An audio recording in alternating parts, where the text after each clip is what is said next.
இயேசுவின் நாமம் மகிமைப்படுவதாக. இந்த மாலை வேளையிலே உங்கள் மத்தியிலே கர்த்தருடைய வார்த்தை கொடுக்கும்படி ஆண்டவரை அழைத்து வந்த தயவுக்காக நான் கர்த்தரை ஸ்தோத்திரிக்கிறேன். மேடையில் அமர்ந்திருக்கிறதான பரிசுத்தவான்கள் எல்லாருக்கும் என்னுடைய வாழ்த்துக்களை தெரிவித்துக்கலாம். ஒருவேளை எனக்கு அவர்களை அறிமுகம் இல்லை, அவர்களுக்கும் எனக்கு அறிமுகம் இல்லை. கீழுக்குதான கர்த்தருடைய தாஸ் எல்லாருக்கும் நன்றி தெரிவித்துக் கொள்கிறேன். விசுவாசிகள் அனைவருக்கும் ஆண்டவருடைய நாமத்தினாலே என்னுடைய வாழ்த்துதலை தெரிவித்துக் கொள்கிறேன். ஆண்டவருக்கு நன்றி. ஹல்லேலூயா, ஸ்தோத்திரம். நான் இங்கே வருவதற்கு காரணமாக பிரதர் ஜான் பென்னட் அவருடைய குடும்பத்திற்காக நான் கர்த்தரை ஸ்தோத்திரிக்கிறேன். அவளை சில நாட்களாக எனக்கு கிடைத்த அறிமுகத்திற்காக ஆண்டவருக்கு நன்றி செலுத்துகிறேன். அவருடைய அழைப்பின் பேரில் இந்த இடத்துல வரும்படி கர்த்தர் உதவி செய்தார். அதற்காக கர்த்தரை நான் ஸ்தோத்திரிக்கிறேன். எங்கேயோ ஏதோ ஒரு ஊர்லேருந்து வந்து கோவை ஸ்டீஃபன் அப்படின்ற பெயரில் எங்கள் சபைக்கு வந்து கர்த்தருடைய வார்த்தை கொடுக்க ஒருத்தர் வந்திருக்கிறார் அப்படி சொல்லி நினைக்க வேண்டாம். நான் பிறந்தது வளர்ந்ததெல்லாம் கோவை பட்டணம். எனக்கு அநேக நாட்களாக அநேக வருடங்களாக உங்கள் பகுதியில், அதாவது அந்த பக்கம் காட்டாத்துறை, நெய்யூர், கடமுளக்கன்று, மேக்கா மண்டபம், இந்த சைடெலாம் நான் வந்து கர்த்தருடைய ஊழியத்தை நிறைய செய்திருக்கிறேன். ஃபுல் காஸ்பல் சபையில் நிறைய ஊழியங்களை செய்திருக்கிறேன். அப்பொழுது பாஸ்டர் தாமசையா அவர்கள் இருந்த காலத்திலே அந்த பகுதியில் வந்து நிறையா ஊழியங்களை செய்யும்படி கர்த்தர் பாக்கியத்தை கொடுத்தார். என்னுடைய பெரியம்மா அவங்க இந்த பக்கம் மேக்கா மண்டபத்தில் தான் இருந்திருக்காங்க. இன்ப இயேசு ராஜாவை நான் பார்த்தால் போதும் என்று பாடலில் எழுதினவர்கள் அவங்க. என்னுடைய பெரியம்மா நிறைய பாடல் யூடியூப்பில் பாடியிருக்கிறாங்க. கர்த்தர் அவர்கள் மூலமாக இந்த பகுதியில் அநேக ஊழியங்களுக்கு வழிகளை கர்த்தர் திறந்தார். ஸோ இந்த பகுதிக்கு நான் புதுசு. என்னுடைய மகள் இந்த பகுதிக்கு அடிக்கடி வந்திருக்காங்க. மார்த்தாண்டம் பகுதியில் டாக்டர் ஐசக் அவங்க ஹாஸ்பிட்டலுக்கு நிறைய முறை வந்து அவங்க ஆண்டுடைய பாடெல்லாம் பாடி கர்த்தர் நாமத்தை மகிமைப்படுத்தியிருக்கிறார்கள். அதற்காக கர்த்தரை ஸ்தோத்திரிக்கிறேன். நான் கோவை பட்டணத்தில் கர்த்தருடைய ஊழியத்தை குடும்பமாக நாங்கள் செய்து கொண்டு வருகிறோம். என்னுடைய மனைவி எப்சிபா ஸ்டீஃபன், என்னுடைய மகள் பிரைஸ்லின் ஸ்டீஃபன். எனக்கு ஒரே மகள் கர்த்தர் கொடுத்துக்கிறார். ஒரு மகன் இருக்கிறான், அவன் பெயர் ஸ்டீவ் ஜொகான்சன். நாங்கள் எல்லாம் குடும்பமாக கர்த்தருடைய ஊழியத்தை கோவை பட்டண சபை ஊழியம் செய்து கொண்டு வருகிறோம். என்னுடைய மகள் எம்எஸ்சி விஸ்காம் முடிச்சுட்டு கர்த்தருடைய ஊழியத்துக்காக தன்னை ஒப்பு கொடுத்து இன்றைக்கு உலகம் முழுவதும் கர்த்தர் பயன்படுத்தி கொண்டு வருகிறார். யூடியூப்பில் அநேக பாடல்களை இன்றைக்கி பாடி கர்த்தருடைய நாமத்தை மகிமைப்படுத்தி கொண்டு வருகிறார். என்னுடைய மகன் பிஏ இசை கல்லூரி முடிச்சுட்டு இன்றைக்கி என் மகளோடு கூட இணைந்து மியூசிக் ப்ரொடக்ஷன் மற்ற காரியங்கள்லாம் செய்து ஆண்டுடைய நாமத்தின் மகிமைக்காக சாட்சியாய் கர்த்தர் மட்டும் எங்களை நடத்தி கொண்டு வருகிறார். நான் 12வது வயதிலே ஆண்டவராக இயேசுவை என் சொந்த இரட்சகராக ஏற்றுக்கொண்டேன். கோவை பட்டணத்தில் Pentecostal church of India PCIA பாளையங்கோட்டையிலே பாஸ்டர் SP டேனியல் ஒன்று மரித்து விட்டார். அவனுடைய கிளை சபை கோவையில் உண்டு. அங்கே நான் ஆண்டுடைய வார்த்தை ஏற்றுக்கொண்டு ஆண்டுடைய பிள்ளையாய் மாறும்படி கர்த்தர் உதவி செய்தார்.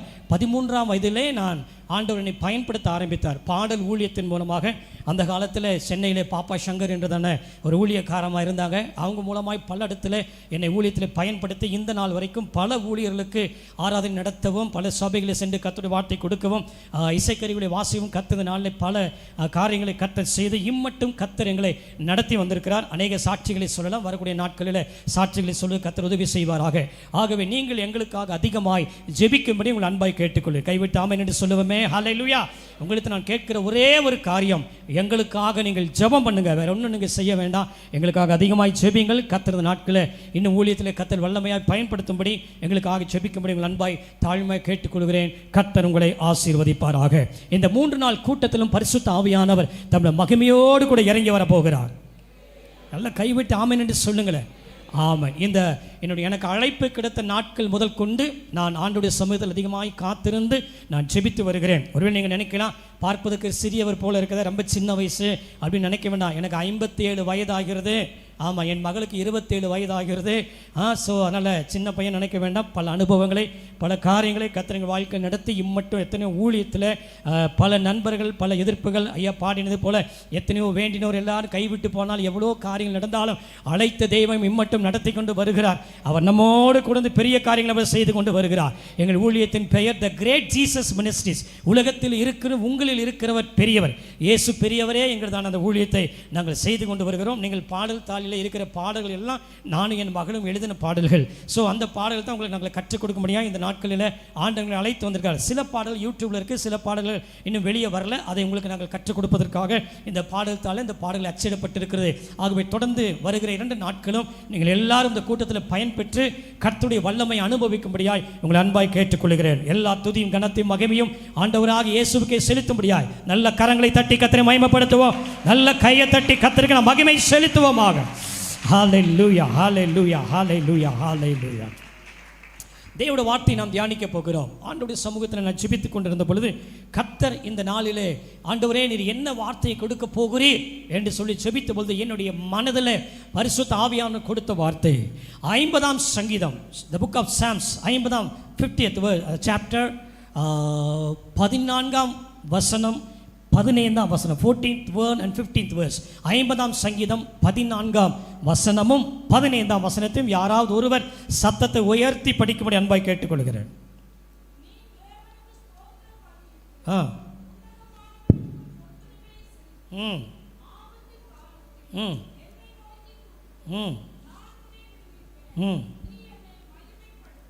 போதும். பிரைஸ். கண்ணை மூடலாமா? எல்லாரும் கண்களை மூடி, தயவு செய்து கண்களை மூடுங்கள். கண்களை மூடி, எல்லாரும் கண்களை மூடி. Hallelujah, praise the Lord, hallelujah. Thank you. கண்ணை மூடிட்டீங்களா? இல்லை, கண்ணை மூடிட்டீங்களா? அப்படியே கண்ணை மூடி கர்த்தர்ட்ட கேளுங்க. ஆண்டவரே என்னோட பேசும் ஆண்டவரே, வாயை திறந்து சொல்லுவேன், என்னோட பேசும் ஆண்டவரே. ஹல்லேலூயா. என் தெய்வம் இயேசு என்னோடு பேசுவார், எனக்கு சந்தோஷமே. என் தெய்வம் இயேசு என்னோடு பேசுவார், எனக்கு சந்தோஷமே. ஹல்லேலூயா, ஹல்லேலூயா, ஹல்லேலூயா, ஹல்லேலூயா, ஹல்லேலூயா, ஹல்லேலூயா, ஹல்லேலூயா, ஹல்லேலூயா. வேதம் மூலம் பேசுவார், விளக்கம் அனைத்தும் போதிப்பார்.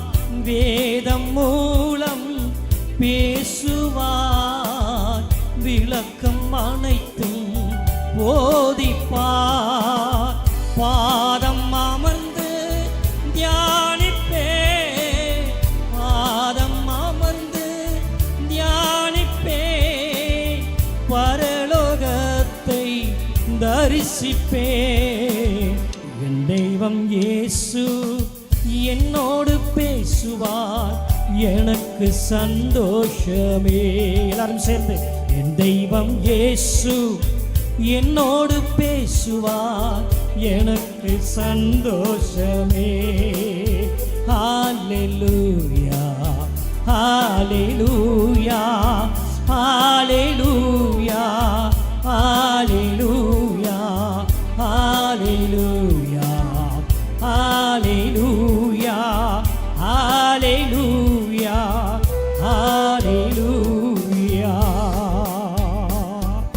ஆமென். சிங்காசனத்தில் வீற்றிருக்கிறவரே, அடிக்கப்பட்ட ஆட்டுக்குட்டியானவரே, 7 குத்துவிளக்கு நடுவில் உலாவிக் கொண்டிருக்கிறவரே, 7 நட்சத்திரங்களை தம்முடைய வலது கையில் ஏந்தி இருக்கிறவரே, நான் அல்பாவும் ஒமேகாவுமாய் இருக்கிறேன் என்று சொன்னவரே, நான் முந்தினவரும் பிந்தினவராய் இருக்கிறேன் என்று சொன்னவரே, மரித்தேன் ஆனாலும் சதா காலங்களிலும் உயிரோடு கூட இருக்கிறேன் என்று சொன்னவரே, பொய் சொல்லாத தெய்வமே, நம்முடைய வார்த்தை இந்த வாழவிலே எங்கள் மத்தியில் வெளிப்படுத்தும்படியாய் நாங்கள் செபிக்கிறோம்.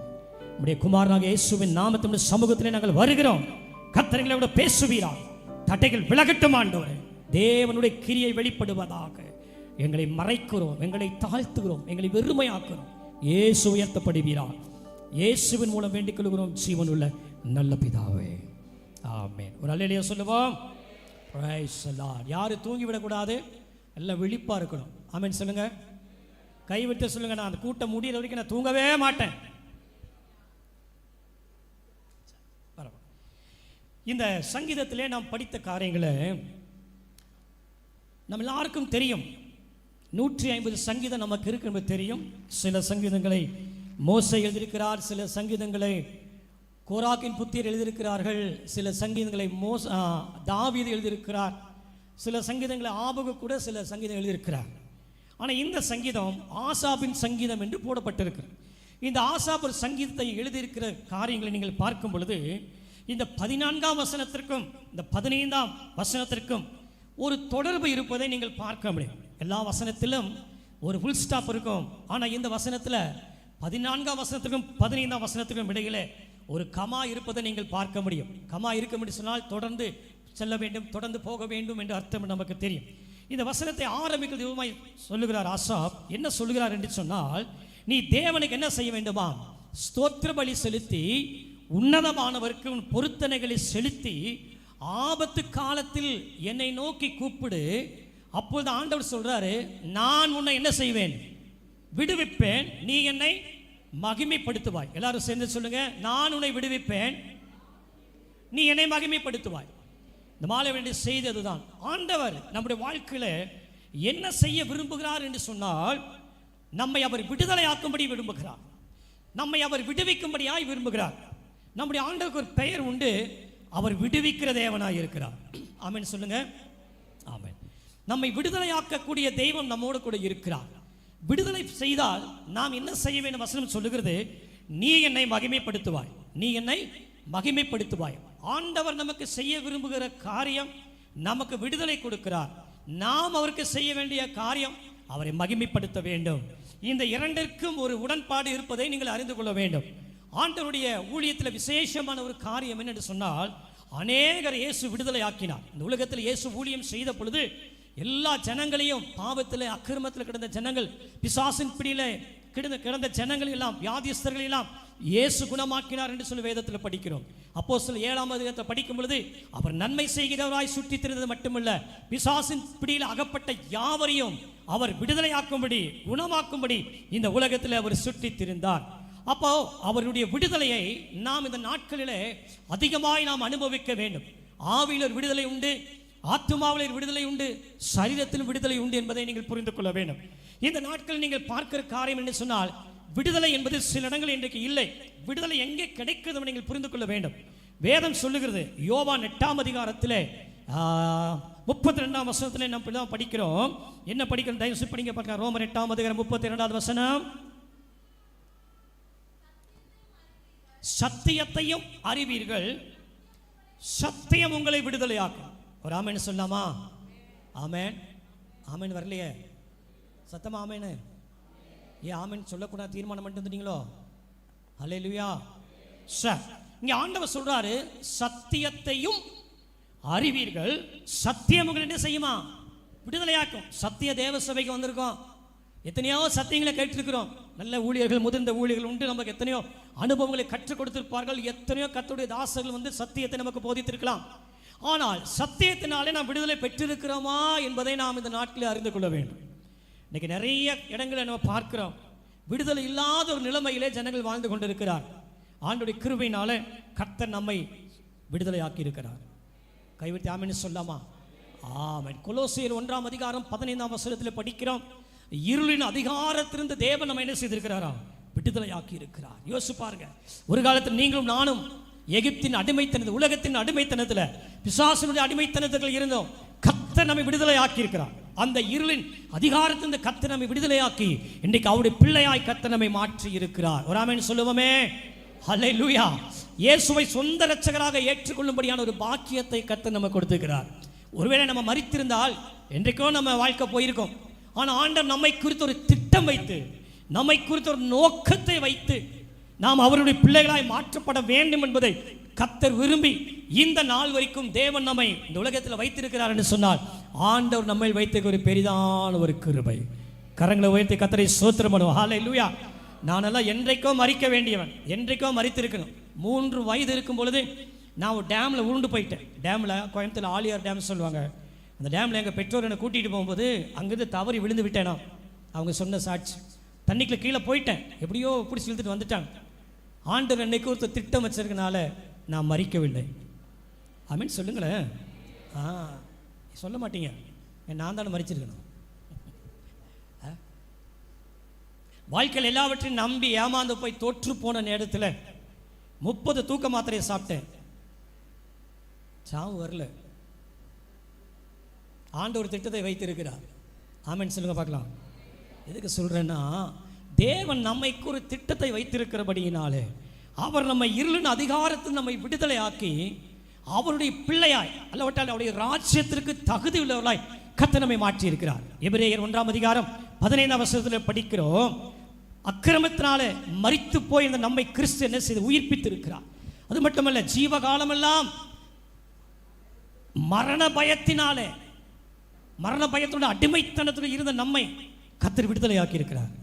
ரோமர் 8ஆம் அதிகாரத்தில் படிக்கிறோம், தேவன் நமக்கு பயமுள்ள ஆவியை கொடாமல் பலமும் அன்பும் தெளிந்த புத்தியுள்ள ஆவியை கர்த்தர் கொடுத்திருக்கிறார். பயம் என்பது தேவன் நமக்கு கொடுக்கவில்லை. பயம் என்பது பிசாசுடையது. உலகத்தில் சொல்லுகிறாங்க இயேசு 39 அடிகள் வாங்கினார் என்று சொல்லி. ஸோ உலகத்தில் 39 விதமான பயங்கள் இருக்கிறதா. சிலருக்கு எதை பார்த்தாலும் பயம். தீயை பார்த்தா பயம், தண்ணீரை பார்த்தா பயம், எலியை பார்த்தா பயம், இல்லை கரப்பாம்பூச்சியை பார்த்தா பயம், இப்படி எதை பார்த்தாலும் பயம். ஸோ அதற்காக தான் இயேசு சிலுவையில் தம்முடைய ஜீவனை கொடுத்தார். தேவன் நமக்கு பயமுள்ள ஆவியை கொடுக்கவில்லை, பலமும் அன்பும் தெளிந்த புத்தியுள்ள ஆவியை கர்த்தர் கொடுத்திருக்கிறபடினாலே இந்த மாலையிலே ஆண்டவர் நம்மை விடுதலை ஆக்கும்படி கர்த்தர் விரும்புகிறார். ஹல்லேலூயா. சத்தியத்தையும் அறிவீர்கள், சத்தியம் உங்களை என்ன செய்யுமா? விடுதலை ஆக்கும். இயேசு சொன்னார், நானே வழியும் சத்தியமும் ஜீவனுமாய், அந்த way, the truth and the life. நான் தான் வழி, நான் தான் சத்தியம், நான் தான் ஜீவன். வேற யாருமே இல்லை. பரலோகத்துக்கு போகணும்னா இயேசு தான் வழி. பரலோகத்துக்கு போனால் சத்தியம் அவர் தான். அவர் தான் மெய்யான தெய்வம். அவரை தவிர வேறு தெய்வம் உலகத்தில் இல்லவே இல்லை. ஒருவேளை இந்த மாலையில் இயேசு அறியாமல் நீங்கள் யாராச்சும் இந்த நற்செய்தி கூட்டத்துக்கு முதலாக வந்திருப்பீன்னு சொன்னால் உங்களுக்கு ஒரு நல்ல செய்தியை சொல்லும்படியாக விரும்புகிறேன். இந்த நற்செய்தி கூட்டத்தில் உங்களுக்கு ஒரு நல்ல செய்தின்னு சொன்னால், இயேசு என்ற ஒருவர் நமக்காக இந்த பூமியில் வந்தார். அவருடைய பாவங்களுக்காக மரித்தார். அது மட்டுமல்ல, அவர் நமக்காக மரித்து அடக்கம் பண்ணப்பட்டு உயிரோடு கூட எழுந்தார். அந்த இயேசுவை நீங்கள் சொந்த இரட்சகராக ஏற்றுக்கொள்ள வேண்டும். அதுதான் சத்தியம், அதுதான் நற்செய்தி. யோவான் 8:36 படிக்கிறோம், குமாரன் உங்களை விடுதலை ஆக்கினால் மெய்யாகவே நீங்கள் விடுதலை ஆவீர்கள். ஒரு விடுதலை பாருங்க. முதல் சத்தியத்தில் ஒரு விடுதலை நமக்கு கிடைக்குது. சத்தியம் என்று சொன்னால் இயேசு தான் சத்தியம். அவர் தான் நமக்கு சத்தியமுள்ள தேவனாக இருக்கிறார். அவருக்கு ஒரு பெயர் உண்டு, சத்தியமுள்ள தெய்வம் என்று சொல்லி. இங்கே நான் படிக்கிற குமாரன் உங்களை விடுதலை ஆக்கினார். If the son sets free, குமாரன் உங்களை விடுதலை ஆக்கினார், thou shall be set free. நீங்கள் விடுதலை ஆவீர்கள். அப்ப குமாரன் நமக்கு விடுதலை கொடுக்கும்படியாய் விரும்புகிறார். எப்படி விடுதலை கொடுக்கும்படியாய் விரும்புகிறார்? சிலுவையிலே நமக்காக தம்முடைய ஒரே பேரான குமாரனை பிதா நமக்காக கொடுத்தது நிமித்தமாக நமக்கு சிலுவையின் மூலமாய் கர்த்தர் நமக்கு விடுதலை கொடுக்கும்படியாய் விரும்புகிறார். ஹல்லேலூயா. 2 கொரிந்தியர் 3:17 படிக்கிறோம், கர்த்தரே ஆவியானவர். கர்த்தரின் ஆவி எங்கேயோ அங்கே விடுதலையும் உண்டு. எல்லாரும் சொல்லுங்க, கர்த்தரே ஆவியானவர். சொல்லுங்க, கர்த்தரே ஆவியானவர். கர்த்தரின் ஆவி எங்கேயோ அங்கே விடுதலையும் உண்டு. ஆமாம். விடுதலை எப்போ கிடைக்கும் அப்படின்னு கேட்டிங்கன்னா, எப்போ வாயை திறக்கிறோமோ அப்போ தான் விடுதலை கிடைக்கும். நிறைய ஆமீன் வரணும், நிறைய ஆமீன் வரணும். நிறைய ஆமீன் வந்தால் தான் விடுதலை கிடைக்கும். 1-2 ஆமீன் தான் விடுதலை கிடைக்கவே கிடைக்காது. ஆமாம். கர்த்தரின் ஆவி எங்கேயோ அங்கே விடுதலை உண்டு. கர்த்தரே ஆவியானவர். கர்த்தரும் ஆவியானவர் அல்ல, கர்த்தரே ஆவியானவர். அவர் எங்க இருக்கிறாரோ அங்க விடுதலை உண்டு. நான் அந்த மாலையில் உங்களை பார்த்து தைரியமாய் சொல்லுகிறேன், இங்கே பரிசுத்த ஆவியானவர் இருக்கிறார். சொல்லுங்க, ஆமென் சொல்லுங்க. ஆமா, ஆரம்பத்திலிருந்து நாம் ஜெபம் முதல்ல இப்ப வரைக்கும் அவருடைய பிரசன்னத்தை உணர்ந்து கொண்டிருக்கிறோம். அவருடைய வல்லமை இங்கே இருக்கிறது, அவருடைய அபிஷேகம் இங்கே இருக்கிறது, அவருடைய மகிமை இங்கே இருக்கிறது, அவருடைய மேன்மை இங்கே இருக்கிறது, அவருடைய ஆளுகை இங்கே இருக்கிறது, அவருடைய அதிகாரம் இங்கே இருக்கிறது, அவருடைய வார்த்தை இங்கே இருக்கிறது, அவருடைய ஜீவன் இங்கே இருக்கிறது. நிச்சயமாய் சொல்ல, இந்த மாலையிலே நீங்கள் விடுதலை பெற்று தான் கடந்து செல்ல போகிறீர்கள். ஹல்லேலூயா. விடுதலை பெறணும் அப்படின்னா என்ன செய்யணும்? 3 காரியத்தை படித்தோம். முதல்ல சொல்லுகிறேன், நீ என்ன செய்ய வேண்டுமா? தேவனுக்கு ஸ்தோத்திர பலியிடணும். என்ன செய்யணுங்க? சொல்லுங்க சொல்லுங்க, என்ன செய்யணும்? ஸ்தோத்திரம். வாயத்திலிருந்து கர்த்தரை ஸ்தோத்திரம் பண்ணலாமா? ஸ்தோத்திரம் சொல்லுங்க. ஸ்தோத்திரம் ஸ்தோத்திரம். நல்ல கையை உயர்த்தி கர்த்தரை ஸ்தோத்திரம் பண்ணுங்க. நல்ல கண்ணை மூடி கையை உயர்த்தி, ஓ ஸ்தோத்திரம் ஸ்தோத்திரம். ஷாக்கா ராபா காந்தா ராபா காபா. ஸ்தோத்திரம் ஸ்தோத்திரம் ஸ்தோத்திரம். கிருபை பெருகட்டும், கிருபை பெருகட்டும். அநேகருடைய ஸ்தோத்திரத்தினால கிருபை பெருகுமா? ஸ்தோத்திரம் ஸ்தோத்திரம் ஸ்தோத்திரம் ஸ்தோத்திரம் ஸ்தோத்திரம் ஸ்தோத்திரம் ஸ்தோத்திரம் ஸ்தோத்திரம் ஸ்தோத்திரம் ஸ்தோத்திரம் ஸ்தோத்திரம் ஸ்தோத்திரம் ஸ்தோத்திரம் ஸ்தோத்திரம். Hallelujah hallelujah. Praise the Lord, praise the Lord, praise the Lord, praise the Lord, praise the Lord. தேவனுக்கு என்ன செய்ய வேண்டுமா? ஸ்தோத்திரம் செலுத்தணும். இந்த வசனத்தை நல்லா பிடிச்சுங்க, வசனத்தை விட்டுறாதீங்க. கர்த்தரை விடுதலை ஆக்கணும் அப்படின்னா எனக்கு தேவனுக்கு நல்ல ஸ்தோத்திரம் செலுத்தணும். ஆமென் சொல்லுங்க பார்க்கலாம். அதே சங்கீதத்தில் கடைசி வசனத்தை படிக்கிறோம், ஸ்தோத்திர பலியிடுகிறவன் என்னை மகிமைப்படுத்துகிறான். ஸ்தோத்திர பலியிடுகிறவன் தேவன் என்ன செய்யறான்? மகிமைப்படுத்த. நல்லா புரிஞ்சுங்க, ஸ்தோத்திரம் என்கிற வார்த்தை கிறிஸ்தவனை தவிர வேற யாரும் சொல்ல முடியாது. ஆமா, அந்த வார்த்தை தேவனுக்குரியது. அந்த ஸ்தோத்திரம் என்கிற வார்த்தைக்கு தேவன் பாத்திரராக இருக்கிறார். அல்லேலூயா.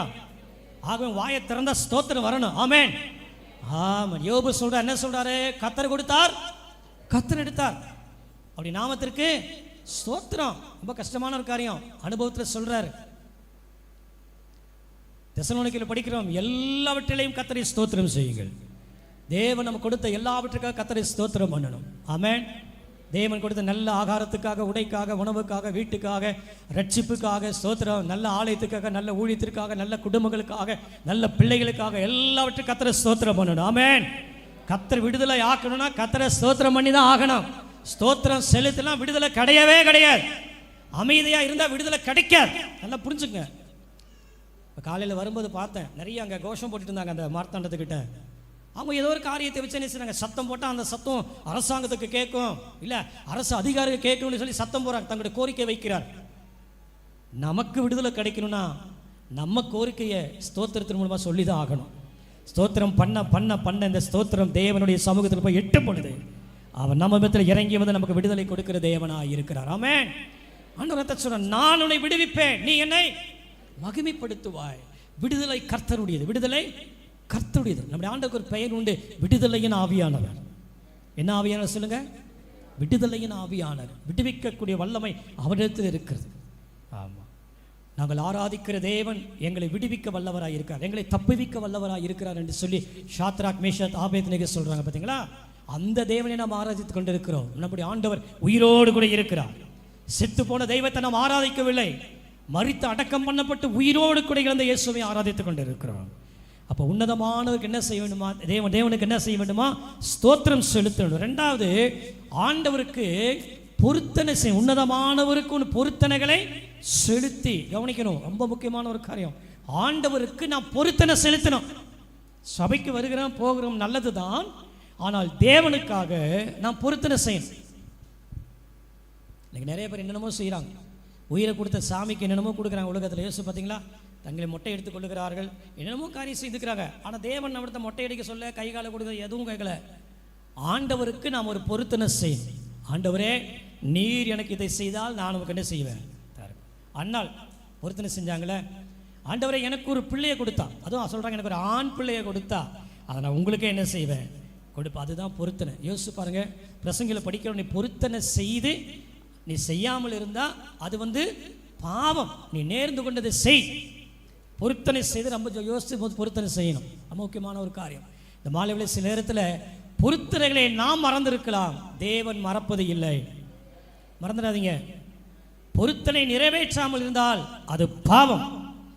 ஏன் நம்ம வாழ்க்கையில் விடுதலை கிடைக்கல அப்படின்னா, இன்னும் தேவனுக்காக செய்த பொருத்தனையை நிறைவேற்றாததுனால தேவன் நம்மை விடுவிக்க முடியாத சூழ்நிலையிலே காணப்படுகிறோம். வசதி இல்லாத நேரத்தை பொருத்தனை செய்திருப்போம். வசதி வந்தால் ஆண்டவரே இதை செய்வேன். ஆனால் வசதி வந்த பிற்பாடு பொருத்தனையை நாம் மறந்து விடுகிறோம். தேவன் பொருத்தனையை மறக்கிற தேவன் அல்ல, அவர் உங்களை நினைவுபடுத்துகிற தேவனாக இருக்கிறார். இந்த மாலையிலே பரிசுத்த ஆவியானவர் உங்களை நினைவுபடுத்துகிறார். எந்த இடத்துல நீங்கள் பொருத்தனை செலுத்தினீங்க, இந்த சபையில் பொருத்தனை செலுத்தி இருக்கலாம், அதை செய்யாமல் போனீங்கன்னா அது பாவம். அதை நிறைவேற்றுவதற்காக நீ முயற்சி செய்ய வேண்டும். பரிசுத்த ஆவியானவர் சிலரோடு கூட பேசிக்கொண்டு இருக்கிறார். நீ என்றைக்கோ செய்த பொருத்தனை நீ மறந்து விட்டாய், ஆனால் நான் அதை மறக்கவில்லை. அதை இன்றைக்கு நிறைவேற்ற வேண்டும். இந்த நாட்களை நிறைவேற்ற வேண்டும். உனக்கு ஏன் விடுதலை கிடைக்கல அப்படின்னா, நீ இன்னும் செஞ்ச பொருத்தனை நிறைவேற்றாததுனால. கஷ்டம்தான், நிறைவேற்ற கஷ்டம்தான். ஆனால் அதை நிறைவேற்றுவதற்காக நீங்களும் நானும் முயற்சி செய்ய வேண்டும். ஆமென் சொல்லுங்க பார்க்கலாம். ஆமென். அப்புறம் வசனம் சொல்லுது, ஆபத்து காலத்தில் என்னை நோக்கி கூப்பிடு. எல்லா நேரத்திலும் கூப்பிடுறது வேற, ஆபத்து வருகிற நேரத்தில், டைம் ஆஃப் த ட்ரபிள், ஆபத்து வரும்போது கர்த்தரை நீங்க கூப்பிட்டு பாருங்க, ஆண்டவர் நிச்சயமாய் உங்களுக்கு விடுதலை கொடுப்பார். எரேமியா 33 படிக்கிறோம், என்னை நோக்கி கூப்பிடு, நான் உனக்கு மறு உத்தரவு கொடுத்து நீ அறியாததும் உனக்கு எட்டாததுமான பெரிய காரியங்களை உனக்கு என்ன செய்வேன்? அறிவிப்பேன். நமக்கே தெரியாது என்ன செய்ய போறான். நம்முடைய அறிவு கெட்டாத காரியத்தை அவர் செய்வாராம். அப்படிப்பட்ட தேவனை ஆராதித்துக் கொண்டிருக்கும் பொழுது, அவர் ஆபத்து காலத்திலே அவரை நோக்கி கூப்பிடும் பொழுது, யோசிப்பாங்க எத்தனை ஆபத்து வந்து நம்ம வாழ்க்கையில. யாரை கூப்பிட்டோமா? ஆண்டவரை கூப்பிட்டோமா? யோசிச்சு பாருங்க. நம்ம என்ன செய்வோம்? ஆபத்து வரும்போது, ஐயோ டாக்டரை பாருங்க, வக்கீலை பாருங்க, இவரை பாருங்க, அவரை பாருங்க என்று சொல்லி நம்முடைய மனுஷீக அறிவுக்கு என்ன தோன்றும் அதைத்தான் செய்கிறோம். ஆனால் நீங்கள் வசனம் சொல்ல, ஆபத்து காலத்தில் அவரை நோக்கி கூப்பிடும் பொழுது அவர் நம்மை விட்டுவிக்கிற தேவனாய் இருக்கிறார். உங்களை ஒரு நாளும் ஆண்டவர் கைவிடவே மாட்டார். வராமன்னு சொல்லாமா? அல்லேலூயா. சரி, சத்தியத்தினாலே நமக்கு விடுதலை கிடைக்கிறது. குமாரனாகிய இயேசு கிறிஸ்துவினாலே நமக்கு விடுதலை கிடைக்கிறது. அடுத்தது கர்த்தருடைய ஆவியானவராலே நமக்கு விடுதலை கிடைக்கிறது. 3 மறந்து விடாதீர்கள். சத்தியத்தினாலே விடுதலை, குமாரனுடைய விடுதலை, பரிசுத்த ஆவியானவர் கர்த்தருடைய ஆவியானவராலே நமக்கு விடுதலை கிடைக்கிறது. இந்த விடுதலை எப்பொழுது கிடைக்குதுன்னு சொன்னால் தேவனுக்கு நாம் ஸ்தோத்திரம் செய்யும்போது. 2வது படித்தோம், அவருக்கு பொருத்தனை செய்யும்போது. 3வது என்ன படித்தோம், ஆபத்து காலத்திலே அவரை நோக்கி கூப்பிடும் பொழுது அவர் என்ன செய்கிறாரா, நமக்கு விடுதலை கொடுக்கிற தேவனாய் இருக்கிறார். ஹல்லேலூயா. நல்லா கைவிட்டு அல்லேலூயா சொல்லுங்க பார்க்கலாம். ஒருவேளை இந்த மாலை வேளை உங்கள் வாழ்க்கையில் எங்கெல்லாம் நீங்கள் விடுதலை பெற முடியாமல் இருக்கிறீங்களோ அந்த பகுதியிலெல்லாம் பரிசுத்த ஆவியானவர் இறங்கி வந்து உங்களுக்கு விடுதலை கொடுக்க வல்லவராக இருக்கிறார். கைவிட்டு ஆமென் சொல்லுங்க பார்க்கலாமே. சார், உங்களுக்கு ஒரு 3 காரியத்தை சொல்லி நான் உங்களுக்காக ஜெபிக்கும்படியாய் விரும்புகிறேன். லூக்கா எழுதின சுவிசேஷம் 13ஆம் அதிகாரம் 1ஆம் வசனம் முதல் 10ஆம் வசனம் முதல் 13ஆம் வசனம். The Gospel according to St. Luke chapter 13 verse 10 to 13.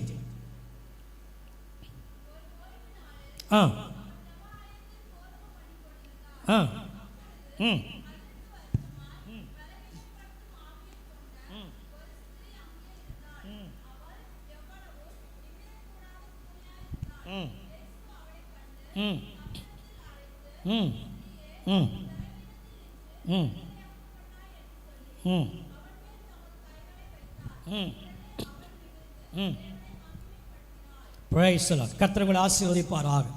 ஒரு ஓய்வு நாளிலே இயேசு ஜெப ஆலயத்துக்கு போயிருந்தார். அந்த ஜெப ஆலயத்திலே 18 வருடமாக, எத்தனை வருஷம் சொல்லுங்க சொல்லுங்க சொல்லுங்க எத்தனை வருஷம்? 18 ஆண்டுகளாக ஒரு அம்மா அந்த ஆலயத்துக்கு வந்துட்டு இருக்கிறாங்க. அவங்க பேர் எங்க போடலை, ஆனால் நம்ம பேர் வச்சுக்கலாம், சிஸ்டர் கூனின்னு சொல்லி. என்ன வச்சுக்கலாம்? சொல்ல மாட்டீங்களா? சிஸ்டர் கூனி அப்படிதான் போட்டிருக்கு. அவங்க கூனியா இருந்தாங்களா? 18 வருஷமா தேவாலயத்துக்கு வந்துட்டு இருக்கிறாங்க. யோசிச்சு பாருங்க, 18 ஆண்டுகளாய் வந்து கொண்டிருக்கிறவர்கள் விடுதலை பெற முடியாமல் அந்த ஆலயத்துக்குள்ள வருகிறார். ஒவ்வொரு வாரமும் வருகிறாள் போகிறாள், ஒவ்வொரு வாரமும் வருகிறாள் போகிறாள். அநேகர் அவளை பார்க்கிறார்கள். பார்க்கும் பொழுதெல்லாம் அவளுக்கு ஏதாச்சும் ஒரு ஏக்கம் இருக்கும். ஒரு கூனியா இருப்பான்னு யோசிச்சு பாருங்க. அவள் குமிந்து கொண்டு யாரையும் பார்க்க முடியாத நிலைமை. அவங்க பார்ப்பதெல்லாம் பூமி தான் பார்த்துருக்கணும். மனுஷனை பார்ப்பதற்கு அவளுக்கு எந்த சூழ்நிலையும் சாதகமாக இல்லாத நிலைமை. ஆனால் அவளுக்கு ஒரு வாஞ்சை, தேவனுடைய ஆலயத்துக்கு செல்ல வேண்டும். கைவிட்டு ஆமென் சொல்லுங்க பார்க்கலாம். ஆமா, நான் பலவீனமாக இருந்தாலும் சரி, பலவீனப்படுத்துகிற ஆவியோடுக்கு நான் இருந்தாலும் சரி, நான் 18 ஆண்டுகளாய் தேவனுடைய ஆலயத்துக்கு வந்து கொண்டிருக்கிறேன். எனக்கு என்றைக்காவது இயேசு கட்டாயம் எனக்கு விடுதலை கொடுப்பார் என்கிறதான ஒரு விசுவாசம், நம்பிக்கை அவளுக்குள் இருந்தபடியினாலே அவள் ஒவ்வொரு வாரமும் ஜெபாலயத்துக்கு தவறாமல் வந்து கொண்டிருந்தாள். விடுதலை கிடைக்கவில்லை. கூனி குறுகிற நிலைமை.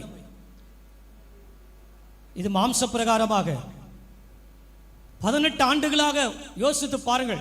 அந்த கூனி என்றால் அந்த ஸ்பைனல் கார்டு என்ன அப்படியே வளைஞ்சிருக்கும், இல்லை குமிந்து கொண்டு இருப்பார்கள். பூமியே பார்த்துட்டு இருப்பாங்க பண்ணிய போல, எதையும் பார்க்க முடியல. இன்னைக்கு அநேகர் அப்படிதான் இருக்காங்க. சபைக்குள்ள பல ஆண்டுகளாக வந்து கொண்டு இருக்கிறாங்க.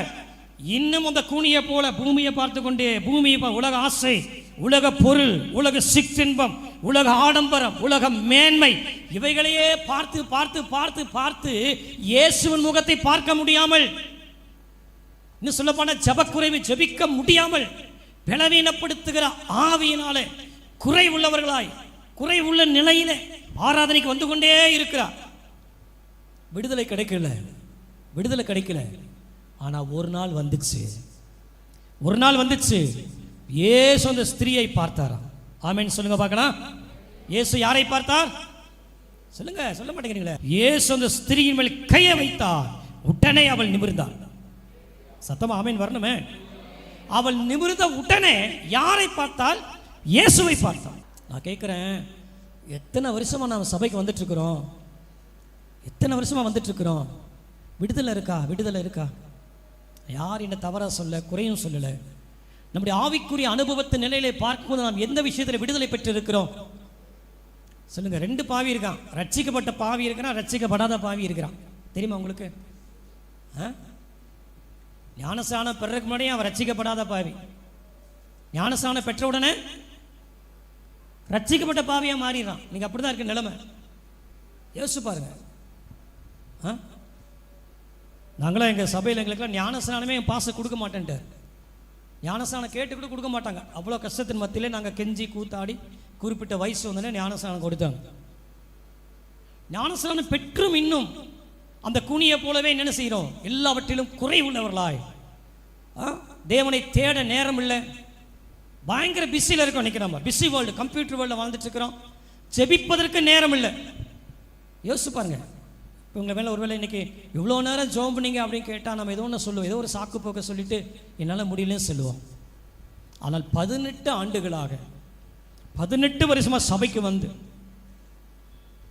விடுதலை பெற முடியாமல் குறிப்பிட்ட நாளிலே இயேசு அவளை விடுதலை ஆக்க முடியும். கர்த்தர் உதவி செய்தார். அல்லேலூயா.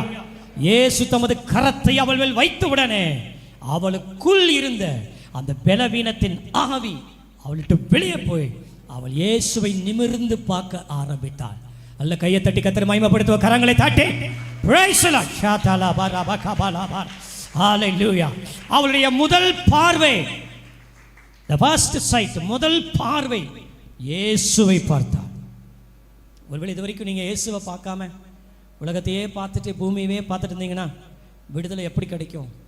விடுதலை வேணும் அப்படின்னா நமக்கு ஒரு வாஞ்சை இருக்க வேண்டும். நமக்கு வாஞ்சை இருக்க வேண்டும். நிறைய பேர் சபைக்கு தான் வருவாங்க, போவாங்க, வருவாங்க, எல்லாம் ஓகே தான். ஆனால் இன்னும் உள்ளான மனுஷனுக்குள்ள ஒரு விடுதலை பெற முடியாமல் பாவத்திலும் அக்கிரமத்திலும் இன்னும் வாழ்ந்து கொடுக்க ஜனங்கள் எத்தனையோ பேர் இருக்காங்க.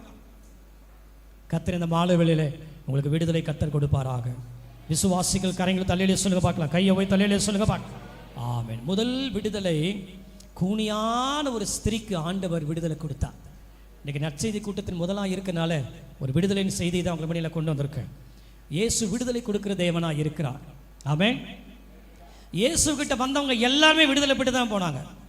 ஆனால் ஒரே ஒருத்தன் தான் துக்க முகத்தோடு திரும்பி போனான். நித்திய ஜீவனை பெற்றுக்கொள்ள என்ன செய்யணும் அப்படின்னு கேட்ட வந்தபொழுது இயேசு அவனை பார்த்து சொன்னான், அவங்ககிட்ட இதெல்லாம் விற்று ஏழையில் கொடு, தரித்திர கொடுன்னு சொன்னபொழுது அவன் திரும்பி போகும்போது துக்க முகத்தோடு திரும்பி போனானா. மற்றவங்க எல்லாருக்கும் ஆண்டவர் சுகத்தை கொடுத்தார், விடுதலை கொடுத்தார். தேவன் பட்சபாதம் உள்ளவர் அல்ல. ஆமென் சொல்லுங்க. அவர் பட்சபாதம் உள்ள தேவன் அல்ல, நமக்கு விடுதலை கொடுக்க வல்லவராக இருக்கிறார். ஆமென். எத்தனை பேர் விசுவாசிங்க கர்த்தரை விடுதலை ஆக்குவார் என்று சொல்லி? அல்லேலூயா. இந்த 2 நாட்களிலும் பார்க்க போறீங்க. 2 நாட்கள் உண்டு. ஆவியானுடைய விடுதலை நீங்கள் உணரப் போகிறீர்கள். உங்கள் சரீரத்தில் உங்கள் ஆவியில ஒரு மாற்றத்தை நீங்கள் நிச்சயம் பார்க்கத்தான் போகிறீர்கள். ஹல்லேலூயா. தேவன் எங்களை கொண்டு வந்திருக்கிறார், நோக்கத்தோடு கொண்டு வந்திருக்கிறார். ஏதோ டைம் பாஸிங்காக இங்கே வரல. ஆண்டுடைய வல்லமை வெளிப்படுத்தும்படியாய் கர்த்தர் அழைத்து வந்திருக்கிறார். ஆகவே நீங்கள் ஆயத்தத்தோடு கூட தொடர்ந்த நாட்களும் நீங்கள் வரும்படி அன்பாய் கேட்டுக்கொள்கிறேன். அப்போஸ்தலர் 3ஆம் அதிகாரம் 1ஆம் வசனம் முதல் சில வசனங்களை படிக்கும்படி அன்பாய் கேட்டு. Book of Acts chapter 3 and verse 1. அப்போஸ்தலர் 9ஆம் மணி நேரத்தில் பேதுருவும் யோவானும் தேவாலயத்துக்கு போனார்கள். அப்பொழுது தன் தாயின் வயிற்றிலிருந்து சப்பானியாய் பிறந்த ஒரு மனுஷனை சுமந்து கொண்டு வந்தார்கள். தேவாலயத்திலே பிரவேசிக்கிறவர்களிடத்தில் பிச்சை கேட்கும்படி நாடோறும் அவனை அலங்கார வாசல் எனப்பட்ட தேவாலய வாசலண்டையிலே வைப்பார்கள். தேவாலயத்திலே பிரவேசிக்க போகிற பேதுருவையும் யோவானையும் அவன் கண்டு பிச்சை கேட்டான். பேதுருவும் யோவானும் அவனை உற்று பார்த்து, எங்களை நோக்கி பார் என்றார்கள். அவன் அவர்களிடத்தில் ஏதாயிலும் கிடைக்கும் என்று எண்ணி அவர்களை நோக்கி பார்த்தான். அப்பொழுது பேதுரு, வெள்ளியும் பொன்னும் என்னிடத்தில் இல்லை, என்னிடத்தில் உள்ளதை உனக்கு தருகிறேன். நசரேயனாகிய இயேசு கிறிஸ்துவின் நாமத்தினாலே நீ எழுந்து நட என்று சொல்லி வலது கையினால் அவனை பிடித்து தூக்கி விட்டான். உடனே அவனுடைய கால்களும் கரடுகளும் பலன் கொண்டது. அவன் குதித்தெழுந்து நின்று நடந்தான். நடந்து குதித்து தேவனை துதித்து கொண்டு அவர்களுடனே கூட தேவாலயத்திற்குள் பிரவேசித்தான். இங்கே நான் பார்க்கவும் அப்போஸ்தலர் காலத்தில் நடந்ததான ஒரு எழுப்புதலினுடைய அந்த பின்னணியை நாம் இங்கே பார்க்கிறோம். பேதுருவும் யோவானும் எங்கே போகிறாங்களா? 9ஆம் மணி நேரத்தில் தேவாலயத்துக்கு போகிறாங்க. தேவாலயத்துக்கு போகும்போது அந்த வசனம் சொல்லுது, அலங்கார வாசல் அங்கே இருக்குது. அந்த அலங்கார வாசலில் அலங்கோலமாய் ஒருவனை என்ன செய்கிறாங்க, கொண்டு வந்து அங்கே உட்கார வைக்கிறாங்க. அலங்கார வாசலில் அலங்கோலமாய் இருக்கிற ஒரு சப்பானியை, பிறவியிலே அவன் சப்பானியாக இருந்தான். அவனை என்ன செய்கிறான், அவனுக்கு வந்து உட்கார வைக்கிறான். எதுக்கு உட்கார வைக்கிறாங்கன்னா, அவனை பிச்சை கேட்கும்படியாய் அவனை எதை உட்கார வைக்கிறாங்க. இவன் எல்லாத்துக்கும் பிச்சை வாங்கிட்டு இருக்கிறான். யோசிச்சு பாருங்க, பிச்சை வாங்கி கொண்டுக்கிறான். எங்க உட்கார்ந்துட்டு இருக்கிறான்? அலங்கார வாசலிலே இவன் உட்கார்ந்து கொண்டிருக்கிறான். அலங்கோலமாக உட்கார்ந்து கொண்டிருக்கிறான். ஏதாவது கிடைக்குமான்னு சொல்லி எதிர்பார்ப்போடு உட்கார்ந்து கொண்டிருக்கிறான். அந்த நேரத்தில் பேதுரும் யோவானும் வரும்பொழுது அவரை உற்று பார்க்கிறான். உற்று பார்த்து ஏதாவது கிடைக்குமா என்று சொல்லி பேதுரும் யோவானும் சொல்லுகிற காரியம் என்று சொன்னால், வெள்ளியும் பொண்ணும் என்கிட்ட இல்லை. ஏன் அப்படின்னா, யூதருடைய வழக்கத்தின்படி அவர்கள் தேவாலயத்துக்கு போகும்பொழுது அவர்கள் வெள்ளியையும் பொன்னையும் காணிக்கையாக கொண்டு போவாங்க. அப்போ இந்த பிச்சைக்காரனுக்கு என்ன தெரிஞ்சுன்னா, தேவாலயத்துக்கு வரவங்க எல்லாம் எனக்கு பிச்சை கொடுப்பாங்க, வெள்ளி கொடுப்பாங்க, பொண்ணு கொடுப்பாங்கன்னு சொல்லி எதிர்பார்த்து கொண்டிருந்தான். இவர்களிடத்திலும் ஏதாவது கிடைக்குமா என்று எதிர்பார்த்து கொண்ட நேரத்தில் பேதுரு யோவான் அவனை பார்த்து சொல்லுகிறார்கள், வெள்ளியும் பொன்னும் எங்களிடத்தில் இல்லை, எங்களிடத்தில் உள்ளதை உங்களுக்கு என்ன செய்கிறேன், கொடுக்கிறேன் என்று சொல்லி நசரேயனாக இயேசு கிறிஸ்துவின் நாமத்தினாலே, எப்படிங்க, நசரேயனாகிய இயேசு கிறிஸ்துவின் நாமத்தினாலே நீ எழுந்து நட என்று சொல்லி அவருடைய கரத்தை பிடித்து தூக்கினார்களா. ஆமென் சொல்லுங்க பார்க்கலாம். யோசிச்சு பாருங்க, பிறவையில் இருந்தே அவன் சப்பானி. இப்போ பொதுவாக எடுத்துட்டீங்கன்னா ஒருத்தர் எக்ஸசைஸ் கொடுத்து அவன் பிசை அதிர்ப்பெல்லாம் பண்ணி தான் ஒருத்தர் மேலே கொண்டு வர முடியும். ஆனால் இவர்கள் அவனை உற்று பார்த்தார்களாம். இந்த வசனம் சொல்லுகிறது, பேதுரும் யோவானும் அந்த சப்பானியை உற்று பார்த்தார்கள். இவனுடைய கண்களும் அவனுடைய கண்களுக்குள்ளும் ஒரு ஒரு ஈர்ப்பு சக்தி, கர்த்தருடைய வல்லமை அவனை இழுத்தபடியினாலே உற்று பார்த்த அடுத்த நிமிஷத்தில் அவனுடைய கரத்தை பிடிக்கிறார்கள். கரத்தை பிடித்து என்ன செய்கிறார்களாம், தூக்கின பொழுது அவனுடைய கரடுகளும் கால்களும் பலனடைந்ததாம். அல்லேலூயா, அல்லேலூயா, அல்லேலூயா, அல்லேலூயா, அல்லேலூயா. கரடுகளும் கால்களும் பலனடைந்து இவன் நின்றானாம். நின்று குதித்து நடந்து தேவனை மகிமைப்படுத்த ஆரம்பித்தான். அல்லேலூயா சொல்லுங்க பார்க்கலாம். அப்ப நல்லா நீங்க புரிந்து கொள்ள வேண்டும், தேவன் ஒரு மனிதனை விடுதலையாக்க வேண்டும் என்று சொன்னால் அவனுக்குள் ஒரு எதிர்பார்ப்பு, ஒரு வாஞ்சை இருக்க வேண்டும். நான் இப்படியே பிறவி சப்பானியா இருப்பது தேவனுடைய திட்டம் அல்ல. என் வாழ்க்கையில கர்த்தர் ஒரு நாளை வச்சிருக்கிறார். அது குறிப்பிட்ட அந்த நாளிலே கர்த்தர் பேதுருவையும் யோவானையும் கொண்டு தேவன் அவனுக்கு ஒரு அற்புதத்தை செய்தார் என்று சொன்னார். இந்த ராத்திரி வேளையில் நமக்கும் அற்புதத்தை செய்வதற்கு, நம்மை விடுதலையாக்குவதற்கு தேவன் வல்லவராய் இருக்கிறார். அல்லேலூயா. எங்கள் தாத்தா ஒரு பூசாரி குடும்பத்தை சேர்ந்தவர். என்னுடைய தாத்தா, என்னுடைய தகப்பனாருடைய அப்பா. ஒரு காலத்தில் ட்ரெயின் கரி என்ஜின் ஓடிட்டு இருக்கும், பார்த்துருப்பீங்க. அந்த காலத்தில் அவங்களாம் வால்பாறை என்கிற பகுதியில் ஊழியம் செய்தவர். இயேசு உண்மையான தெய்வமாக இருக்குன்னு சொன்னால் எனக்கு நீங்கள் காட்டி ஆகுன்னு சொல்லி அந்த கரி என்ஜின் ட்ரெயின் முன்னால் போய் ட்ரெயின் வரும்பொழுது முழங்கால் படிட்டு நின்ட்டார். ட்ரெயின் வந்தது, யாரும் அங்கே இல்லை. அவ்வளோ ஒரு வைராக்கியம். ட்ரெயின் வந்து அவரை அடித்தது. அடித்து அப்படியே சுற்றி அவர் வெளியே போடும் பொழுது ஆண்டவர் சிலுவை காட்சியை காட்டினார். அல்லேலூயா. ஆனால் அது பிற்பாடு கொஞ்சம் கால் ஊனமாகி சாகும் வரைக்கும் அவர் அந்த ஊனத்தோடு தான் ஊழியம் செய்தார். வால்பாறை பகுதியில் யானையெல்லாம் வரும், நைட் சொல்லுவாங்க. இவங்களாம் ஒயிட் அண்ட் ஒயிட் ஜிப்பா போட்டு தான் போவாங்க ஊழியத்துக்கு. நைட்டு சில நேரத்தில் யானை வந்து என்ன செய்யுமா, துரத்தும். இவங்க போய் ஒளிஞ்சுக்குவாங்க. சில நேரங்கள் அப்படியே படுத்துக்கொள்வார்கள். யானை வருமா, வந்து அவங்கள அப்படியே பார்க்கும், மூச்சு அடக்கிக்கொள்வாங்க. மூச்சு அடக்கிட்டா யானைக்கு தெரியும் செத்துட்டாங்க சொல்லி விட்டுட்டு போயிடுமா.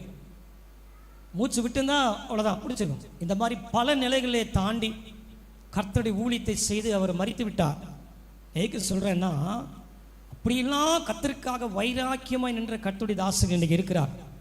எத்தனையோ பேரை சொல்லலாம், எத்தனையோ ஊழியர்களை நான் சொல்லலாம். நிறைய ஊழியர்களோடு நான் பழகி இருக்கிறேன், நிறைய அனுபவங்களை நான் பார்த்துருக்கிறேன். பெருமைக்காக சொல்லலை, ஆண்டவர் நான் மகிமைக்காக சொல்கிறேன். அப்படிப்பட்ட தேவன் அன்றைக்கும் அற்புதத்தை செய்ய முடியும் என்று சொன்னால் இன்றைக்கும் அவரால் முடியாதது ஒன்று.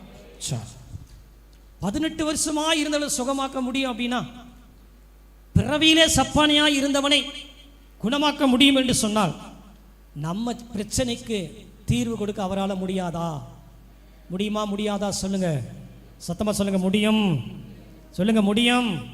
அவரால் முடியாத காரியம் ஒன்றும் இல்லை. லூக்கா 6ஆம் அதிகாரம் 6ஆம் வசனத்தோட ஒரு சம்பவத்தை சொல்ல பார்க்க போறோம். லூக்கா 6ஆம் அதிகாரம் 6வது வசனம். ம்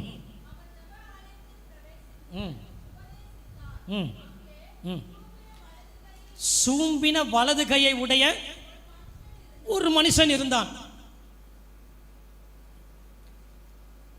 ஓய்வு நாளில் இயேசு ஜெப ஆலயத்துக்கு போறாரு.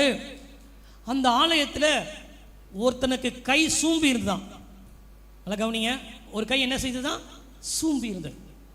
இப்போ எல்லாரும் பார்க்குறாங்க, ஆண்டவரை சுகமாக்குவாரா இல்லையான்னு சொல்லி பார்க்கும்பொழுது இயேசு அவனை அழைத்து எல்லாருக்கும் நடுவில் அவனை நிற்க வச்சு அவனுக்காக ஜெபம் பண்றாரு. உடனே என்ன நடந்ததான்? அவனுடைய கை மறு கையை போல மாறிவிட்டதான். சொல்லுங்க அல்லையே, சொல்லுங்களேன், இன்னொரு அல்லையே சொல்லுங்க பார்க்கலாம். பாருங்க, இயேசு ஒண்ணுமே செய்யல. அவனை கூப்பிட்டாரு, நடுவில் நிறுத்தினாரு, அவனுக்காக ஜெபம் பண்ணாரு. உடனே இந்த கை சூம்பின கையா இருந்தது போல சூம்பின கை மற்ற கையை போல மாறிச்சான். இது மாம்சத்து ஒரு பக்கம் இருக்கட்டுமே, ஆனால் ஆவிக்குரிய ரீதியில் எடுத்த சில நேரங்களில் நம்ம கையும் சில நேரத்தில் சூம்பின அனுபவத்தில் தான் இருக்குது. தான தர்மம் செய்யறதுல, கர்த்தருக்காக கொடுக்கறதுல எல்லாத்தையும் நம்ம கை சூம்பி போய் இருக்கிறதுனால தான் இன்னும் சில ஆசீர்வாதத்தை நாம என்ன செய்ய முடியல, பெற முடியல. வேதம் சொல்றது வலது கை செய்யறது இடது கைக்கு தெரியக்கூடாது. நான் ஒரு சபைக்கு போனேன், அந்த ஐயா காணிக்க போடுறது வந்தார். காணிக்கப்பட்டில இந்த கையை பின்னாடியே மறைச்சிருந்தார். வலது கையில் காணிக்க வச்சு இந்த கையை பின்னாடி மறைச்சிட்டே வந்து காணிக்க போட்டு போனார். அப்போ நான் ஒரு கூப்பிட்டு கேட்டேன், என்னங்க அப்படின்னா, ஐயா வலது கை போடுறது இடது கைக்கு தெரியக்கூடாதா? காணிக்க இந்த கையில் போடுறது இடது கைக்கு தெரியும், அது எப்படி தெரியாமல் போயிடும்? சூம்பின கை உடைய அனுபவம். நல்லா ஜெபம் பண்ணுவோம், நல்லா வேதத்தை படிப்போம், எல்லா கருத்தும் கரெக்டாக இருப்போம். ஆனால் கர்த்தருடைய காரியத்தில், தேவனுக்காக கொடுக்கறதில்ல, அல்லாட்ட ஆண்டுக்கு செய்ய வேண்டிய காரியத்தில் நம்ம இன்னும் சூம்பின நிலைமையில் இருக்கிறனால தான் விடுதலை பெற முடியலை. ஒத்துக்கொள்ளலாமே, அதனால தான் விடுதலை பெற முடியல. அப்போ எனக்குரியதெல்லாம் நான் தேவனுக்கு நான் கொடுக்க வேண்டும். ஆமென். ஒரு பாடல் ஒருவர் எங்கள் ஊரில் பாடியிருக்கிறார், ஏந்தி நின்ற கரம் எல்லாம் கொடுக்கும் கரமாய் மாற்றினார். ஏந்தி நின்ற கரங்கள் எல்லாம் கொடுக்கும் கரமாய் மாற்றிட்டார் ஆண்டவர். ஒரு காலத்துல ஏந்தி ஏந்தி ஏந்தி நின்னவங்களாம் இன்னைக்கு ஆண்டவருக்கு கொடுக்கக்கூடிய பாக்கியத்தை கர்த்தர் கொடுத்திருக்கிறார். ஆமென். எத்தனையோ பேர் எத்தனையோ ஊழியர்கள் கர்த்தருக்காக எவ்வளோ காரியங்கள் செய்திருக்கிறார்கள், கொடுத்திருக்கிறார்கள், விதைத்திருக்கிறார்கள். அதனுடைய அறுவடையை பலனை நாம் இன்றைக்கு பார்த்து கொண்டு இருக்கிறோம். ஆமென் சொல்லுங்க பார்க்கலாம். இந்த சூம்பின கையுடைய அனுபவம் எதை குறிக்குதுன்னு சொன்னால், நான் தேவனுக்காக எதையும் செய்யாத ஒரு நிலையை காட்டுகிறதா இருக்கு. இன்னைக்கு ஒரு தீர்மானம் பண்ணுவோம், ஆண்டவரே நான் சூம்பின கையுடையவனாக இருக்கக்கூடாது ஆண்டவரே. அல்லேலூயா. என் கை தாராளமாய் தேவனுக்கு விதைக்கிறது, தேவனுக்காக கொடுக்கிறது, கர்த்தருடைய ஊழியத்திற்காக, கர்த்தருடைய சபைக்காக கொடுக்கக்கூடிய கரமாய் இந்த கரம் மாற வேண்டும் ஆண்டவரே. ஆமென். ஆண்டவர் அப்படிதான் மாத்தினார்ல, ஜெபம் பண்ண அந்த கை அடுத்த கை போல மாறிச்சான். இனி சூம்பின கை எனக்கு வேண்டாம் ஆண்டவரே. இந்த 18 வருஷமாக இருந்த குறைவுள்ள அனுபவம் எனக்கு வேண்டாம். எல்லாத்துலேயும் குறைவு, ஜெபத்தில் குறைவு, வேத வாசிப்புல குறைவு, கர்த்தருடைய ஆலயத்துக்கு வருவதில் குறைவு, நேரத்தோடு வரதில்லை. ஆலயத்துக்கு 9 மணிக்கு ஆராதனா 11 மணிக்கு வருது. இப்படிலாம் இருக்கிறாங்க இன்னைக்கு எங்கள் ஊரில். ஆண்டவரே நான் விடுதலை பெறணும்ப்பா, இருந்து நான் விடுதலை பெறணும் ஆண்டவரே. ஆமென். நான் அலங்கோலமாக இருக்கக்கூடாது ஆண்டவரே. அலங்கார வாசலில் உட்கார்ந்துருக்கிற நான் இனி அலங்கோலமாக இருக்கக்கூடாது. நான் விடுதலை பெற்று நானும் ஒரு பரிசுத்த அலங்காரத்திற்குள்ளே நான் வர வேண்டும் ஆண்டவரே. அல்லேலூயா. இந்த மாலை இந்த தீர்மானத்தை கூட நம்ம போனோம் அப்படின்னு சொன்னீங்கன்னா, ஆண்டவர் சொன்ன வார்த்தை, நான் உன்னை விடுவிப்பேன், நீ என்னை என்ன செய்வாய், மகிமைப்படுத்துவாய். யோசிச்சு பாருங்க, நீ என்னை மகிமைப்படுத்துவாய். இந்த 18 வருஷம் கூனியா இருந்தவளும் ஆண்டவர் சுகமாக்கின உடனே ஆண்டவரை மகிமைப்படுத்தினாள். ஆமென்.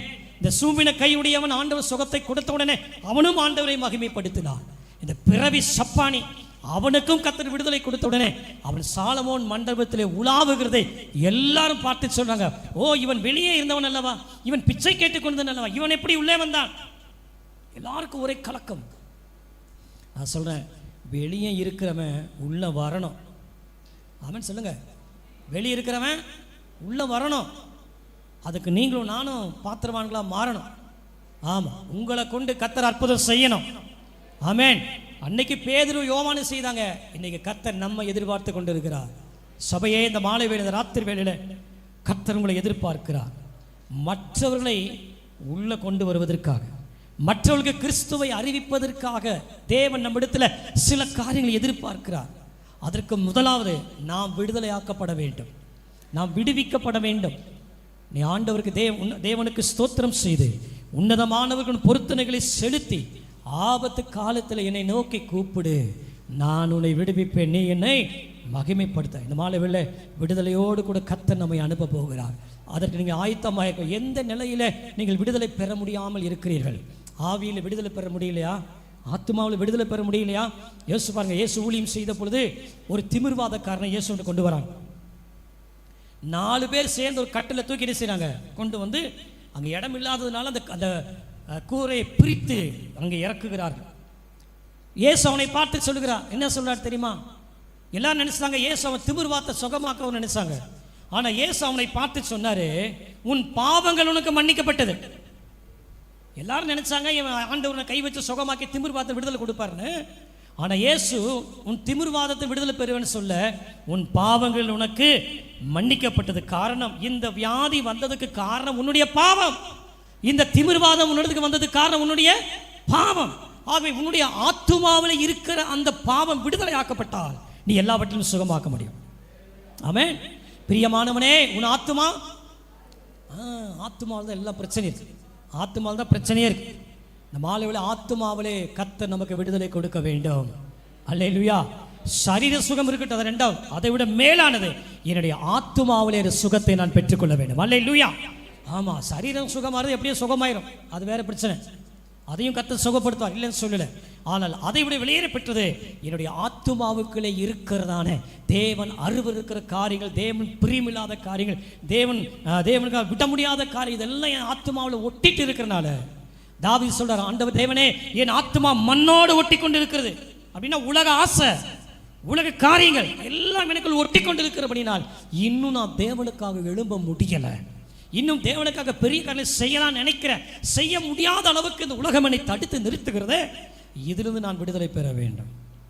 ஆமென். எழுந்து நிற்கலாமா? தயவு செய்து எழுந்து நிற்கலாமா? நான் உன்னை விடுவிப்பேன், நீ என்னை மகிமைப்படுத்துவாய் என்று சொன்ன நம்முடைய ஆண்டு. தயவு செய்து எல்லாரும் எழுந்து நிற்போம். இந்த மாலையில் ஒருவேளை இந்த வார்த்தை உங்களுக்குள்ளே கிரியை செய்திருக்கும் என்று சொன்னார். இன்னும் விட வேண்டிய காரியத்தை விட முடியாதபடிக்கு ஒருவேளை இந்த 18 வருஷமாக இருந்த கூனியை போல ஆராதனைக்கு வருகிறாள், போகிறாள், எல்லாம் சரி. ஆனால் குறை உள்ளவளாய் காணப்பட்டாலே, ஆராதனைக்கு வருகிறார், 18 ஆண்டுகளாக ஆராதனைக்கு வருகிறார், ஒரு நாள் கூட விடுதலை பெறவில்லை. ஆனால் குறிப்பிட்ட நாளில் இயேசு அவளை தொட்ட பொழுது, இயேசு ராஜா அவளை தொட்ட பொழுது அவள் விடுதலை பெற்றாள் அல்லவா? அந்த விடுதலை நமக்கு தேவை. Alleluia. Praise the Lord. Oh Jesus, thank you Holy Spirit. அது மட்டுமல்ல, சூம்பின கையுடையவனை இயேசு சுகமாக்கினார் என்று சொன்னார். இந்த மாலையில் உனக்கும் விடுதலை கொடுப்பதற்கு அவராலே முடியும் என்பதை நீங்கள் விசுவாசிக்க வேண்டும். பிறவி சப்பானியாய் இருந்த அவனை, தாயின் வயிற்றிலே சப்பானியாய் இருந்தவனை விடுதலை ஆக்கினது உண்மை என்று சொன்னார். இந்த நாளில் எங்கெல்லாம் உங்கள் வாழ்க்கையில் நீங்கள் ஆவிக்குரிய ரீதியில் சப்பானியாக இருக்கிறீர்களோ, எங்கெல்லாம் நீங்கள் முடக்குத்தனத்தில் இருக்கிறோ, அதெல்லாம் மாற்றுவதற்கு தேவனாலே முடியும். கண்ணை மூடுவோமா? யாரும் கண்ணை திறக்கக்கூடாது. கர்த்தர் உலாவுகிற ஒரு நேரம் எல்லாரும் கண்கள் முடி பயபக்தியோடு கூட. ஆட்டுக்குட்டியின் ரத்தத்தினாலே நமக்கு விடுதலை உண்டு, ஜெயம் நமக்கு உண்டு, வெற்றி நமக்கு உண்டு, சுகம் நமக்கு உண்டு, ஆரோக்கியம் நமக்கு உண்டு, விடுதலை நமக்கு உண்டு. கர்த்தர் ஒரு நாள் உன்னை வெறுமையாய் அனுப்பவே மாட்டார். ஆண்டவர் ஒரு நாள் உன்னை வெறுமையாய் அனுப்பவே மாட்டார். நீ வந்திருக்கணும் சாதாரண இடம் அல்ல. சத்தியத்தையும் சத்தியம் உங்களை விடுதலை ஆக்கும். இந்த சத்திய தேவ சபைக்குள்ள வந்திருக்கிற நீங்கள் சத்தியத்தின்படி கர்த்தர் உங்களை விடுதலை கொடுக்க வல்லவராய் இருக்கிறார். ஓ ஹalleluya. இந்த சத்தியத்தை ஏற்றுக்கொள்ளுங்கள், இந்த சத்தியத்தை புரிந்து கொள்ளுங்கள். இந்த சத்தியம் எனக்கு தான் என்பதை நீங்கள் உணர்ந்தால் உங்களுக்கு விடுதலை உண்டு. ஹalleluya, hallelujah, hallelujah. Oh, there is power, there is power, there is power in the name of Jesus. நல்ல விடுதலையோடு கூட வாயை திறந்து எல்லாரும் கர்த்தரை ஸ்தோத்திரம். கண்ணை திறக்க வேண்டாம், யாரும் கண்ணை திறக்க வேண்டாம். ஆவியானவர் உலாவிக் கொண்டிருக்கிற அந்த நேரத்தில் கர்த்தருடைய விடுதலை வல்லமை உண்மையில் இறங்கி வரும்படி ஆண்டவர்கிட்ட கேளுங்க. ஆண்டவரே, நான் இந்த விஷயத்தில் விடுதலை இல்லாமல் இருக்கிறேன். இந்த பாவத்தை என்னால் விட முடியல ஆண்டவரே. ஓ, இந்த வியாதி என்னால் விட முடியல. கர்த்தாவே, எனக்கு விடுதலை கொடும் ஆண்டவரே. ஓ ஹalleluya. ஓ, send your mighty anointing power now. என்னை விடுதலை ஆக்கும் ஆண்டவரே, என்னை சுகப்படுத்தும் ஆண்டவரே. send your healing power உம்முடைய சுகமளிக்கும் வல்லமை ஒவ்வொரு மேல் இறங்கட்டும். ஆத்துமாவில் விடுதலை, ஆவியிலே விடுதலை, சரீரத்தில் விடுதலை இயேசுவின் நாமத்தினாலே இப்போது இறங்குவதாக, இறங்குவதாக, இறங்குவதாக, இறங்குவதாக, இயேசுவின் நாமத்தினால் இறங்குவதாக. சத்துருவின் திட்டங்கள் உடைக்கப்படுவதாக. எல்லா அசுத்தாவின் கிரிகள் இயேசுவின் நாமத்தில் வெளியேறுவதாக. நல்ல கரங்களை தட்டி, நல்ல கையை தட்டி விடுதலையோடு கூட ஆண்டவர்ட்ட கேளுங்க. விட முடியாத பாவங்கள், என் குடும்பத்தை ஆட்களிக்கிற ஆவிகள், என் குடும்பத்தை அலக்களிக்கிற பொல்லாத ஆவிகள், மந்திர தந்திர சக்திகள் இயேசுவின் அக்கினியினால் எல்லாம் சுட்டரிக்கப்படுவதா.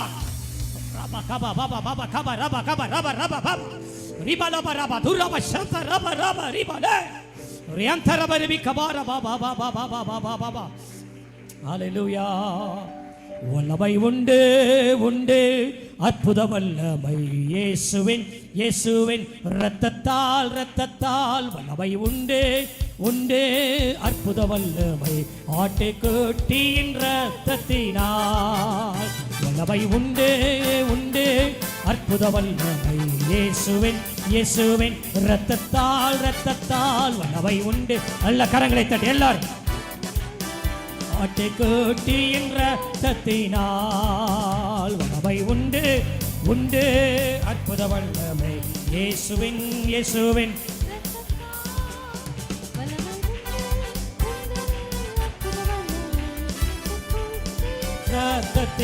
இரத்தத்தினால் பொழிந்திடும் வல்லமை, உன்னதத்தின் வல்லமை, ஆவியின் வல்லமை, அக்கினியின் பாடுங்க பாடுங்க.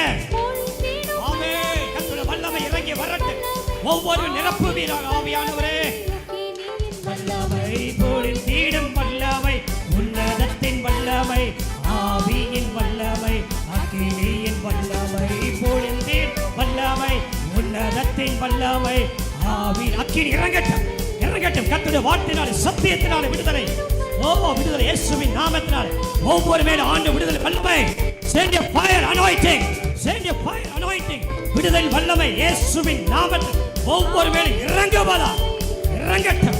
வல்லமை பொழிந்திடும் வல்லமை, உன்னதத்தின் வல்லமை, ஆவியின் வல்லமை, அக்கினியின் வல்லமை, பொழிந்திடும் வல்லமை, உன்னதத்தின் வல்லமை, ஆவியின் வல்லமை, அக்கினியின் வல்லமை. நல்ல கையை தட்டி ரிபி கபா லபா சதரா பாபா ரிமாலா கரப சிக்கரோபா லபா லபா லபா லபா. ஹalleluya hallelujah hallelujah hallelujah hallelujah. ஆமென்.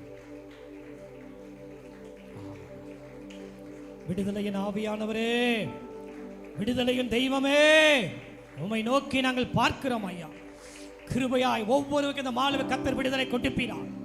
ஒவ்வொருவருக்கும் நல்ல ஆரோக்கியத்தையும் சுகத்தையும் பலத்தையும் கொடுத்து ஆண்டவரே, இந்த 2 நாட்கள் கூட்டத்தில் உள்ள பிள்ளைகள் இன்னும் தொடர்ந்து வந்து கர்த்தருடைய நாமத்தை மகிமைப்படுத்த, கர்த்தருடைய வல்லமை பெற்றுக்கொள்ள, இன்னும் விசுவாசத்தில் வளர, சத்தியத்தில் வளர தேவன் இரக்கம் பாராட்டுவீராக. தேவனுக்கு ஸ்தோத்திர பலி இடுவார்களாக. ஆண்டவருக்கு பொருத்தனை செய்யட்டும். ஆண்டவர் ஆபத்து காலத்தில் உம்மை நோக்கி கூப்பிடத்தக்கதான கிருபை ஒவ்வொருவருக்கும் கர்த்தர் இந்த நாட்டில் கொடுக்கும்படியாக நாங்கள் ஜெபிக்கிறோம். நாமம் மகிமைப்படுவதாக. நாங்கள் சிறுகவும் நீர் பெருகவும் வேண்டும் என்று சொல்லி நாங்கள் ஜெபிக்கிறோம். எங்களை தாழ்த்தி வெறுமையாக்குறோம். வரைக்காய் ஆயத்தப்படுத்தும்படி நாங்கள் ஜெபிக்கிறோம். இந்த ராத்திரி வேளை ஒவ்வொருவருக்கும் நல்ல நித்திரை தான், பயங்கள் தீமைகள் எல்லாவற்றுக்கும் விலக்கி பாதுகாத்துக் கொள்வீராக. ஒவ்வொரு வீட்டை சுற்றிலும் தேவன் அக்கினி முதலாக எழுந்தருளுவீராக. உடைய பிள்ளைகளுடைய சத்தத்தை கேட்க உதவி செய்வீராக. இயேசுவின் நாமத்தில் கேட்கிறோம் ஜீவனுடைய எங்கள் நல்ல பிதாவே, ஆமென்.